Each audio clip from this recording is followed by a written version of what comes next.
하나님 말씀 마태복음 10장 34절부터 42절 말씀입니다. 신약성경 16페이지 마태복음 10장 34절부터 42절 말씀, 제가 봉독하고 마지막 절 합독하겠습니다. 내가 세상에 화평을 주러 온 줄로 생각하지 말라. 화평이 아니요 검을 주러 왔노라. 내가 온 것은 사람이 그 아버지와 딸이 어머니와 며느리가 시어머니와 불화하게 하려 함이니, 사람의 원수가 자기 집안 식구리라. 아버지나 어머니를 나보다 더 사랑하는 자는 내게 합당하지 아니하고, 아들이나 딸을 나보다 더 사랑하는 자도 내게 합당하지 아니하며, 또 자기 십자가를 지고 나를 따르지 않는 자도 내게 합당하지 아니하니라. 자기 목숨을 얻는 자는 잃을 것이요 나를 위하여 자기 목숨을 잃는 자는 얻으리라. 너희를 영접하는 자는 나를 영접하는 것이요 나를 영접하는 자는 나를 보내신 이를 영접하는 것이니라. 선지자의 이름으로 선지자를 영접하는 자는 선지자의 상을 받을 것이요 의인의 이름으로 의인을 영접하는 자는 의인의 상을 받을 것이며. 함께 읽습니다. 또 누구든지 제자의 이름으로 이 작은 자 중 하나에게 냉수 한 그릇이라도 주는 자는 내가 진실로 너희에게 이르노니 그 사람이 결단코 상을 잃지 아니하리라 하시니라. 아멘. 오늘 이어지는 마태복음 10장 34절부터 42절의 말씀은 제자들에게 이제 복음을 증거하기 위해 예수님께서 나아갈 것을 말씀하시면서 제자들을 격려하시고, 또 그들이 이 복음을 전하는 것이 어떠한 상황에서 또 어떠한 일들이 일어나고 또 어떻게 주님께서 함께 하실 것인지를 나타내는 말씀입니다. 카일 아이들먼 목사는 그의 책 펜인가 제자인가에서 펜과 제자에 대해서 구별해서 이야기합니다. 어떻게 구분하는가 하면, 펜은 와서 환호하다가 사라져버리는 사람, 그러나 제자는 와서 죽고 섬기는 사람. 우리가 야구 경기를 또는 스포츠 경기를 보다 보면 팬들이 있죠. 어떤 모습으로 나타납니까? 사람들이 많이 모입니다. 팬들이죠. 그리고 자신이 응원하는 팀과 선수들을 향해서 소리를 높여 그들을 응원합니다. 경기장에 들어와서 정말 떠나갈 듯이 그들에게 환호하지만 어떻습니까? 승리하면 더 큰 환호를, 그러나 패배하면 격려하기도 하지만 때로는 비난하기도 합니다. 그런데 그 모든 것은 그 경기장 안에서 이루어지고 사라져버리는 일들이 허다합니다. 그러나 제자는 어떻습니까? 오히려 그 길이 고난의 길이고 또 박해와 핍박의 길인 것을 알면서도 떠나지 않습니다. 죽기까지 따릅니다. 더 나아가서 섬깁니다.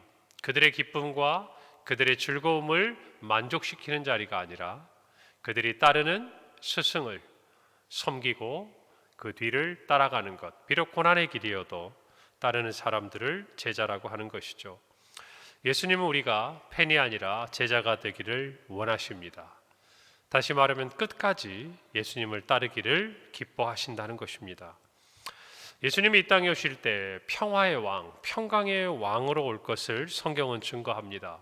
그렇습니다. 예수님이 이 땅에 오셔서 죄와 사망으로 인해서 하나님과 원수가 되었고 갈라진 우리와 하나님을 화목케 하셨습니다.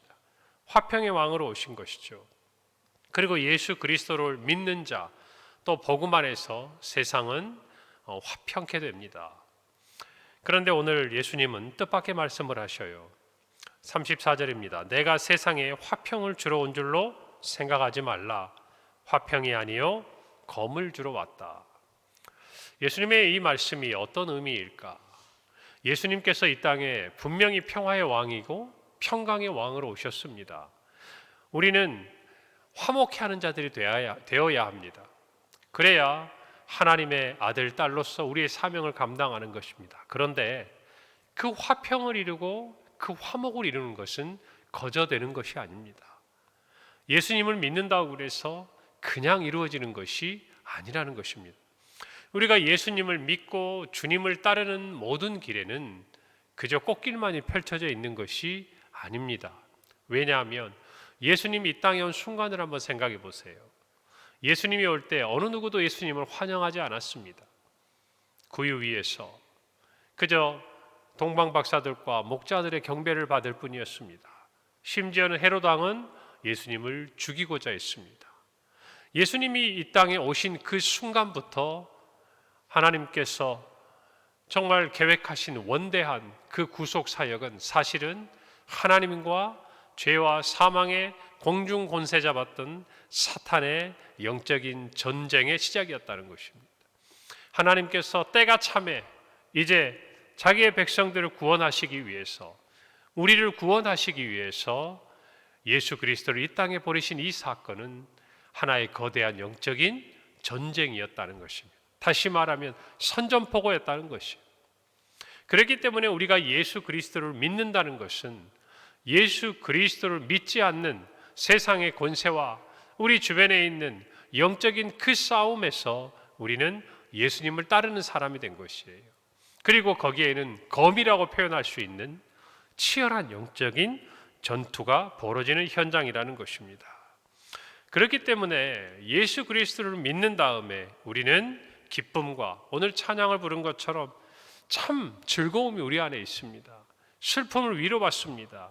그러나 또 한편 우리가 갖는 믿음으로 인해서 우리는 때로는 애매한 박해와 핍박을 받기도 하는 것입니다.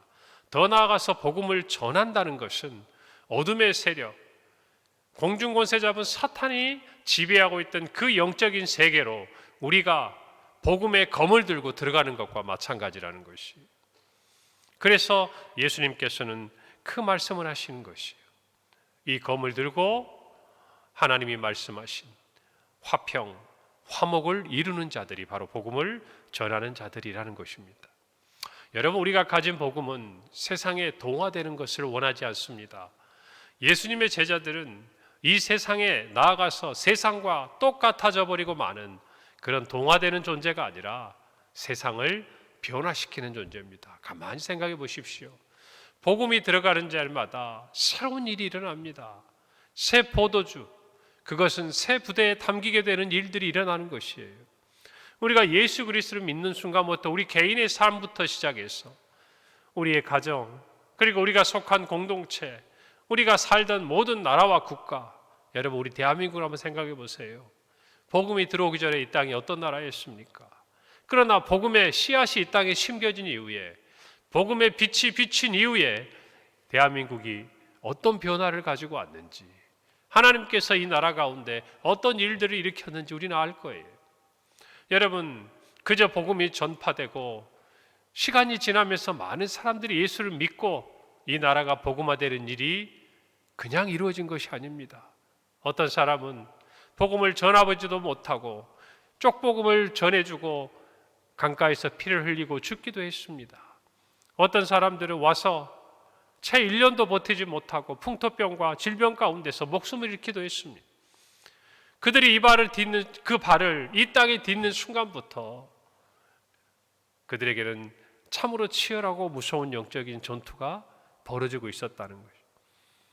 조선이라는 땅에 어둠의 권세가 가지고 있던 그 세력과 예수 그리스도의 십자가의 사랑을 가지고 이 땅의 영혼들을 살리기 위해 했던 그 영적인 전투가 벌어진 현장에 있었다는 것이, 오늘 저와 여러분도 마찬가지입니다. 예수 그리스도를 믿는다는 것, 제자를 따른다는 것은 평안한 것이 주어지는 것보다 어쩌면 이와 같은 영적인 전투를 우리 스스로가 거부하지 않는 것이 오히려 그곳에 임하는 것입니다. 우리 모두가 예수님의 이 말씀을 잘 깨달아야 합니다. 예수님은 이 영적인 싸움이 우리의 삶의 모든 영역에 미칠 것을 말씀합니다. 그러면서 우리의 가정 또한 치열한 현장이 될 것이라고 말씀하세요. 오늘 37절에 아버지나 어머니를 나보다 더 사랑하는 자는 내게 합당하지 아니하고 아들이나 딸을 나보다 더 사랑하는 자도 내게 합당하지 않다. 예수님은 나에게 합당한 자는 비록 아버지와 어머니라 할지라도, 그리고 아들이나 딸이라 할지라도 나보다 사랑해서는 안 된다라는 것이에요. 여러분, 이것을 오해하시면 안 됩니다. 부모를 공경하라고 말씀하셨어요. 자녀를 사랑해야 합니다. 이것이 하나님의 뜻이고 말씀입니다. 그럼에도 불구하고 제자로서 하나님의 나라를 위해 쓰임받고자 하는 자는 아버지와 아들, 또 정말 어머니와 딸보다 예수님을 더 사랑해야 한다는 삶의 우선순위가 분명해야 주님을 따를 수 있다는 것입니다. 왜일까요? 예수님을 따르는 길에 반드시 우리의 원수는 우리가 가장 사랑하는 대상들을 통하여서 우리가 복음을 전하는 것을 멈추게 할 것이기 때문이에요. 여러분, 우리의 믿음에 있어서도 가장 힘든 게 그런 영역입니다. 우리 혼자라면 괜찮아요. 우리 자신이 겪은 고난이라면 괜찮아요. 그러나 우리의 자녀들과 함께 겪어야 될 고난이라면 문제가 달라지는 거예요. 여러분, 우리가 네브리 합동 파송 선교사와 또 여러 협력 선교사들과 함께 합니다. 여러분, 그분들을 우리가 생각할 때 그들의 가족 그리고 그들의 자녀들을 위해 기도하는 이유가 무엇입니까? 선교사님들에게 있어서 어쩌면 그의 복음, 주의 복음을 위해서 섬기지만 가장 아픈 손가락, 가장 힘든 부분이 어떤 부분이겠어요? 부모님과 자녀들이에요.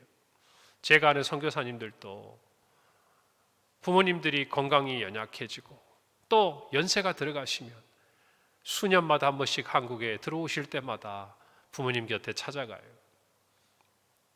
그리고 늘 이렇게 생각합니다. 이번이 마지막일 수도 있겠구나. 여러분, 그분들이 부모님을 사랑하지 않을까요? 아니에요. 누구보다 사랑합니다. 그러나 주님의 사랑을 알기에, 그 사랑이 너무나 크다는 것을 알기에 그 사랑을 전하기 위해 기꺼이 복음을 들고 저 땅 끝으로 나아가는 것이에요.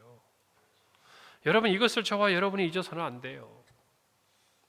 우리 모두가 정말 주의 복음을 위해서 어떠한 각오가 필요한지 분명히 알아야 합니다. 세상의 명예, 물질, 그 모든 것을 다 가지고 주님을 쫓을 수는 없어요.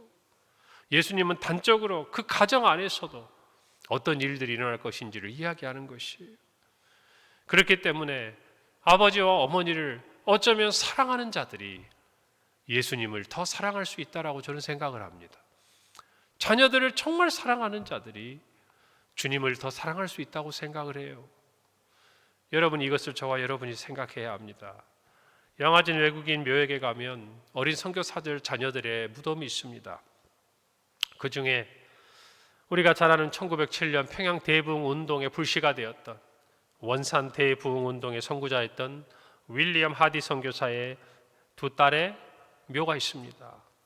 미국 남장로교 소속 선교사로 1890년에 한국에 들어와서 우리와 복음 활동을 펼쳤던 하디 선교사는 한국 교회사에 있어서 아주 중요한 인물입니다. 그는 토론토 의과대학을 나온 캐나다 사람이었어요. 그런데 미국 남장로교 소속의 파송을 받아서 대한민국에 오게 됩니다. 여러분, 그런데 그가 이 땅에 들어올 때 2살 난 딸이 있었고, 그리고 한국에서 둘째 딸이 태어났어요. 첫 번째 큰 딸은 2살 무렵에 한국에 들어와 얼마 되지 않은 시간 병으로 사망을 했고, 작은 딸도 얼마 되지 않아서 풍토병을 이기지 못하고 부모의 품을 떠났습니다. 여러분, 그 자녀들의 묘 앞에서 하디 선교사 부부의 마음이 어떻겠습니까? 그 슬픔이 얼마나 컸겠습니까? 그런데도 그들은 이 땅에서 함께 묻히는 그때까지 복음을 위해서, 이 땅에 있는 영혼들을 위해서 자신들의 삶을 다 드렸어요. 예수님을 사랑하지 않는다면 있을 수 없는 일이죠. 여러분, 우리는 안타까운 마음으로 그 결과를 듣습니다. 그러나 오늘 예수님께서 말씀하신 대로 자기의 목숨을 얻는 자는 잃을 것이요 나를 위하여 자기의 목숨을 잃는 자는 얻으리라 라는 이 영원한 구원의 약속이 하디 선교사님의 가족과 사랑하는 두 딸에게 주시는 약속이요 위로의 말씀인 줄로 우리는 믿습니다. 여러분, 제자로 산다는 것은 그런 의미예요. 그렇다면 제자는 특별한 사람일까요? 성경에 나타난 예수님의 부름받은 12명의 사도들만이 예수님의 제자일까요? 아니요. 예수 그리스도를 영접하고 주를 따르는 모든 자는 마땅히 주님의 제자이고 주님을 따라야 하는 것입니다. 오늘 저와 여러분의 삶에 있어서 그래서 십자가는 제자인지 아닌지를 드러내는 중요한 표식이 되는 것이에요. 오늘 38절에 또 자기 십자가를 지고 나를 따르지 않는 자도 내게 합당하지 아니하다 말했습니다. 자기 십자가, 우리가 져야 할, 누가 대신 져줄 수 없는 십자가가 있는 것이, 여러분이, 저와 여러분이 생각해야 돼요. 고난이 없는 제자의 삶은 없습니다. 그러나 그 고난의 길은 바로 생명의 길이라는 것을 저와 여러분이 알아야 돼요. 바울은 믿음의 아들 디모데에게 디모데후서 2장 9절에서 말합니다. 복음으로 말미암아 내가 죄인과 같이 매이는 데까지 고난을 받았으나 하나님의 말씀은 매이지 아니하였다. 복음으로 말미암아 내가 죄인과 같이 매이는 데까지 고난을 받았다. 내 죄 때문이 아니에요. 복음 때문이라는 것입니다. 그래서 우리의 십자가는, 우리가 받는 고난은 우리 때문이 아니라 복음으로 인해서 얻는 것이어야 돼요. 그것을 위해 나아갈 때 주님은 우리를 붙드신다고 약속하는 거예요. 자기 목숨을 얻는 자는 잃을 것이요 나를 위하여 자기 목숨을 잃는 자는 얻으리라. 젖는 자의 그늘에 나타난 짐 엘리엇이 말한 것처럼 영원한 것을 얻기 위해 영원하지 않는 것을 포기하는 것은 결코 어리석은 일이 아니다. 이 믿음이 있어야, 그리고 내가 우리 부모를 사랑하고 자녀를 사랑하고 이 세상의 그 어떤 것을 사랑하지만 그보다 더 큰 주님을 사랑하는 마음이 있어야 제자로서의 길을 끝까지 갈 수 있다는 것을 저와 여러분이 아셔야 돼요. 우리가 예수님을 따른다고 해서 꼭 우리의 가족을 다 버려야 되고 희생시키는 것이 아닙니다. 다만 그런 각오가 없이는 주님을 따를 수가 없다라는 것을 알아야 하는 것이에요. 제자들에게 예수님은 말씀하십니다. 40절, 너희를 영접하는 자는 나를 영접하는 것이요 나를 영접하는 자는 나를 보내신 이를 영접한다. 제자들을 영접하는 그 모습은 곧 예수님과 하나님 아버지를 영접하는 것과 같다라고, 그리고 그들에게 상이 있다라고 주님은 말씀하십니다. 다시 말하면 너희가 복음을 전할 때 이와 같은 일들이 너희에게 있을 것이다. 42절에 또 누구든지 제자의 이름으로 이 작은 자 중 하나에게 냉수 한 그릇이라도 주는 자는 내가 진실로 너희에게 이르노니 그 사람이 결단코 상을 잃지 않을 것이다. 이 작은 자, 복음을 들고 있지만 세상에 볼 때는 연약하고 작은 자와 같은 그 제자들에게 그 당시에 냉수 한 그릇, 대단해 보이지 않는 이 작은 섬김 하나라도 누가 기억하시겠다니? 주님이 기억하시고 하나님이 기억하시고 상을 주시겠다는 거예요. 여러분, 그래서 제자들을 섬기고 환영하고 그들에게 오늘의 성경에 있는 것처럼 작은 것이라도 섬기는 그 손길을 하나님이 잊지 않으신다는 거예요. 복음이 전하는 데 이런 일이 필요하다라는 것이에요. 복음을 전하는 자에게는 이와 같은 위로와 섬김이 필요하다라는 것이에요. 바울이 복음을 전할 때도 수많은 교회들이 그를 도왔습니다. 그리고 기뻐했습니다. 그것이 위로가 되었습니다.